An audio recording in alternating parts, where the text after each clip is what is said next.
Le Flash Info avec le centre de stockage de la Manche. Un cargo spécialisé dans le transport de matières nucléaires attendu dans le port de Cherbourg. Le Pacific Egret a quitté le nord-ouest de l'Angleterre ce week-end à destination du port du Nord-Cotentin, selon des informations relayées par l'ONG Greenpeace. De son côté, Orano précise qu'il y a bien un transport en cours, mais le géant du nucléaire refuse de donner la date d'arrivée du cargo qui serait chargé de très peu de matières nucléaires.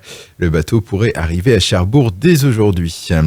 Un rassemblement hier soir à Cherbourg pour dire stop au féminicide. Il était organisé sur la passerelle Michel-Legrand. Les participants ont été plus d'une centaine. Ils ont porté les 138 masques distribués pour évoquer les 138 féminicides comptabilisés en France depuis le début de l'année.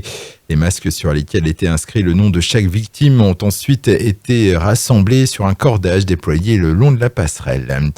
À Flamanville, le réacteur numéro 1 de la centrale nucléaire devrait reprendre du service à la fin du mois de décembre. C'est ce qu'a annoncé EDF hier. On rappelle qu'il est à l'arrêt depuis le 18 septembre suite à la découverte de traces de corrosion.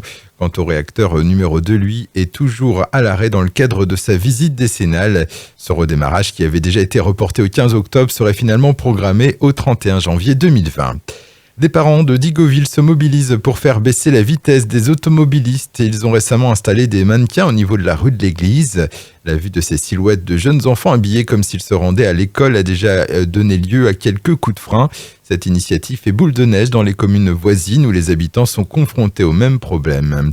Et puis la ville de Cherbourg veut moderniser ses parkings. Elle a lancé dernièrement un appel à projet pour la fourniture et la mise en place d'un système de lecture des plaques minéralogiques pour les parkings Gambetta et Trinité.